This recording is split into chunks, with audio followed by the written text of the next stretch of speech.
Praise lord. దేవుని నామానికి వందనాలు. మీ అందరికీ వందనాలు. యేసుతో నా ప్రయాణం అనే కార్యక్రమానికి స్వాగతం. ఇందులో ఇది ఆఖరి భాగం, ఏడవ భాగం ముగింపుకొచ్చేసాం. దీంట్లో శత్రువులను జయించుట అనేటువంటి అంశాన్ని నేను మీకు తెలియజేయాలనుకుంటున్నాను. శత్రువులు అంటే మన సాటివారై ఉండొచ్చు. మన పక్కనే ఉండొచ్చు. మనం అంటే ఇష్టం లేకుండా, మనం పాడైపోవాలని, మనం వృద్ధిలోనికి రాకూడదని ఎంతో ఆటంకాలు కలుగజేస్తూ ఉంటారు. అక్కసుతో చేస్తూ ఉంటారు.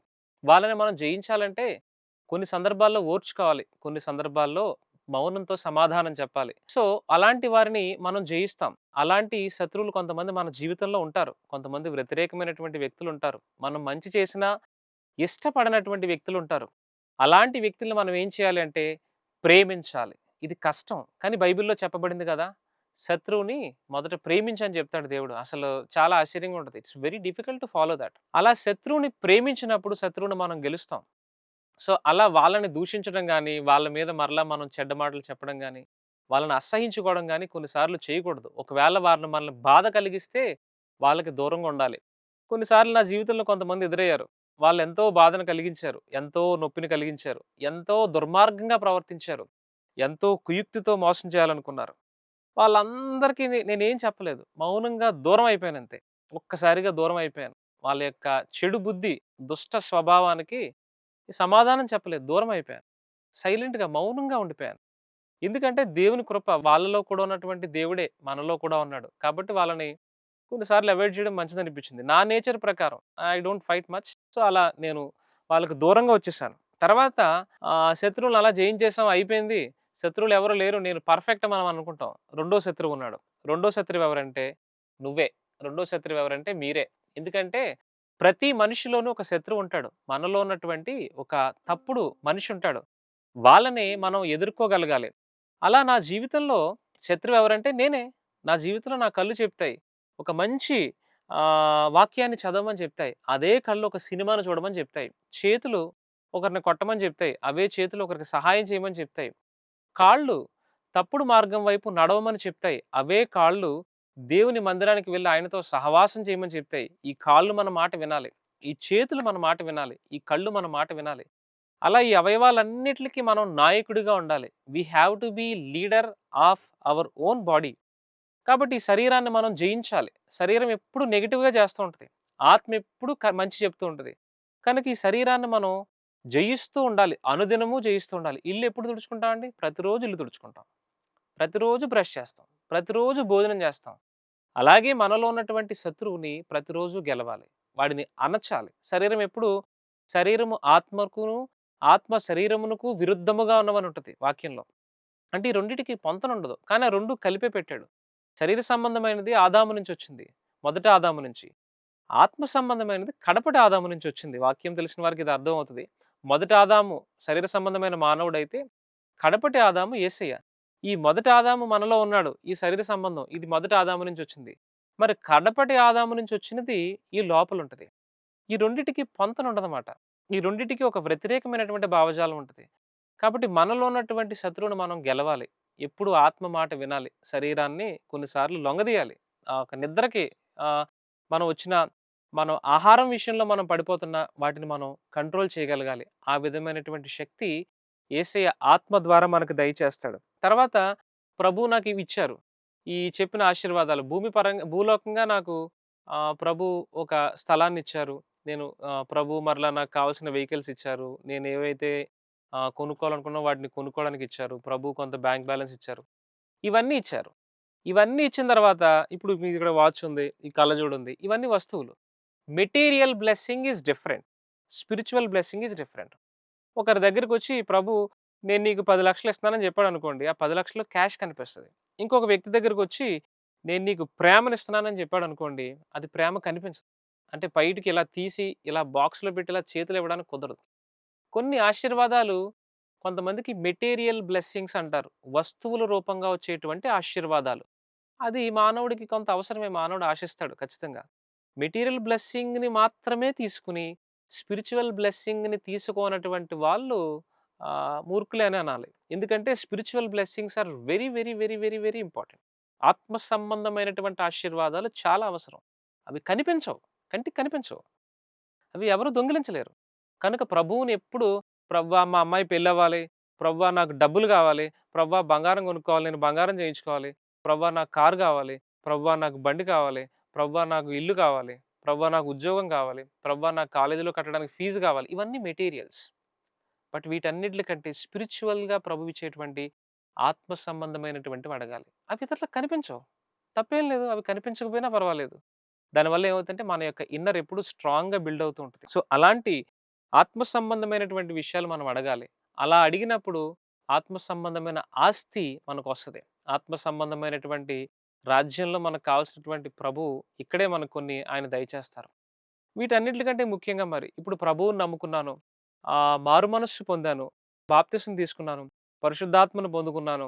తర్వాత ప్రభువు ఎక్కడికైనా సువార్త విషయంలో గాని, ప్రభు ఎక్కడైనా ఆయన నడిపించిన చోటకి నేను వెళ్తూ ఉన్నాను. ఇలా వెళ్ళినప్పుడు ఇది సరిపోతదా? ఇది సరిపోయినంత మాత్రాన ఇప్పుడు ఉద్యోగం ఉంది. ఇవన్నీ ఉన్నా సరే నేను మంచివాడినయిపోతానా? కాదు. ప్రతిరోజు పాపం చేయకుండా పరిశుద్ధతలోనికి పరుగుపెట్టాలి. పరుగుపెట్టి ఆయనిచ్చినటువంటి రక్షణ వస్త్రం. అంటే ఈ టీ షర్ట్ గాదండి. ఇక్కడున్న టీ షర్ట్ గాదు. ఆయనిచ్చినటువంటి రక్షణ వస్త్రం మాసిపోకుండా మరణము వరకు కాపాడుకోవాలి. అది చాలా కష్టమైన పని. అది చాలా కష్టమైన పని. ప్రభువిచ్చినటువంటి రక్షణను మనం కాపాడుకోవాలి. ఒక క్రైస్తవుడెప్పుడు తన రక్షణని కాపాడుకోవాలి. అనుదినము వాక్యము చదవాలి. ప్రభువుతో సహవాసము చేయాలి. మరణము వరకు కాపాడుకోవాలి. మనకి 2 మరణాలు తెలిసే ఉంటది. మొదటి మరణం అనేది సహజం మానవుడికి. ఈ శరీరము, ఆత్మ. ఇప్పుడు అరటిపండు ఇలా తొక్కదీసి ఎంత సింపుల్‌గా ఉంటదో అలా శరీరం అనేది ఈ షర్ట్ మాసిపోయిందండి ఇది.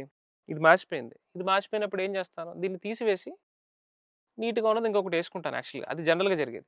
ఈ మాసిపోయినటువంటి వస్త్రాన్ని మనం ఏ విధంగా అయితే తీసివేస్తామో, శరీరం కూడా మాసిపోతది. ఈ షర్ట్ 2 రోజుల్లో మాసిపోతది. ఇలా రోడ్డు మీద తిరిగితే. ఈ శరీరం కూడా ఒక 100 సంవత్సరాల్లో మాసిపోతది. ఈ మాసిపోయేటువంటి శరీరాన్ని ఆత్మ అనేటువంటిది విప్పేస్తది. ఆత్మ అనేటువంటిది విప్పేస్తది.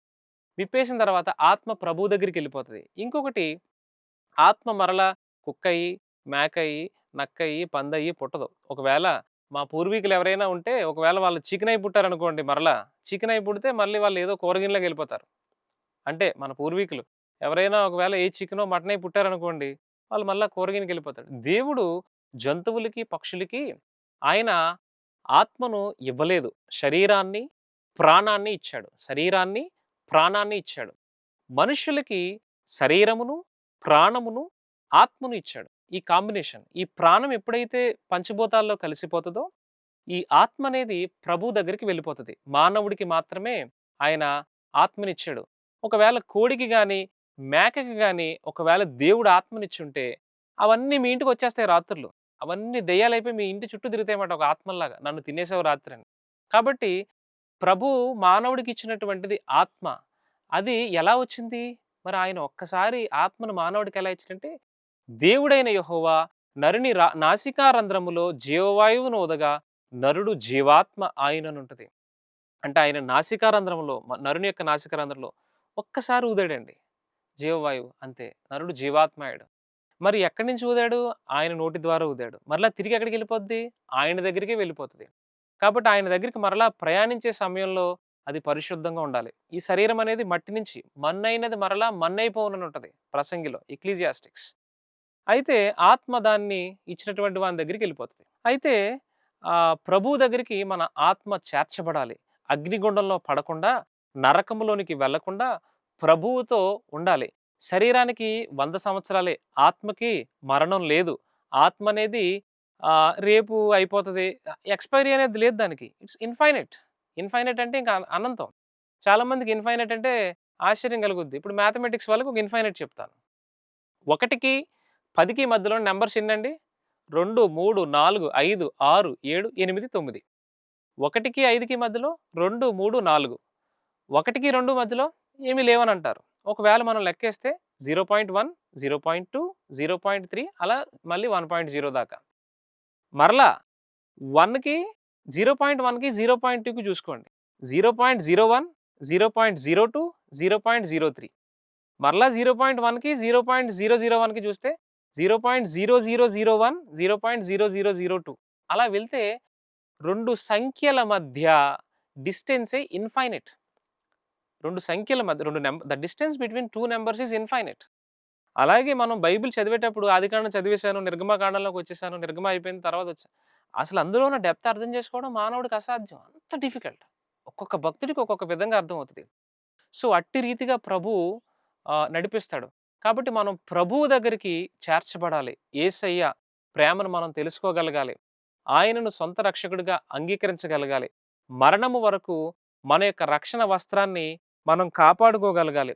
అలా ఉన్నప్పుడు నడిపిస్తాడు. చాలామంది అనుకుంటారు, నేనే నడిపించాను, నేనే చెప్పాను వాక్యం, నేనే బాప్తిసం ఇచ్చాను, నేనే సంఘానికి పునాది వేశానని. అలా కాదు. బైబిల్‌లో ఒక విషయం ఉంది.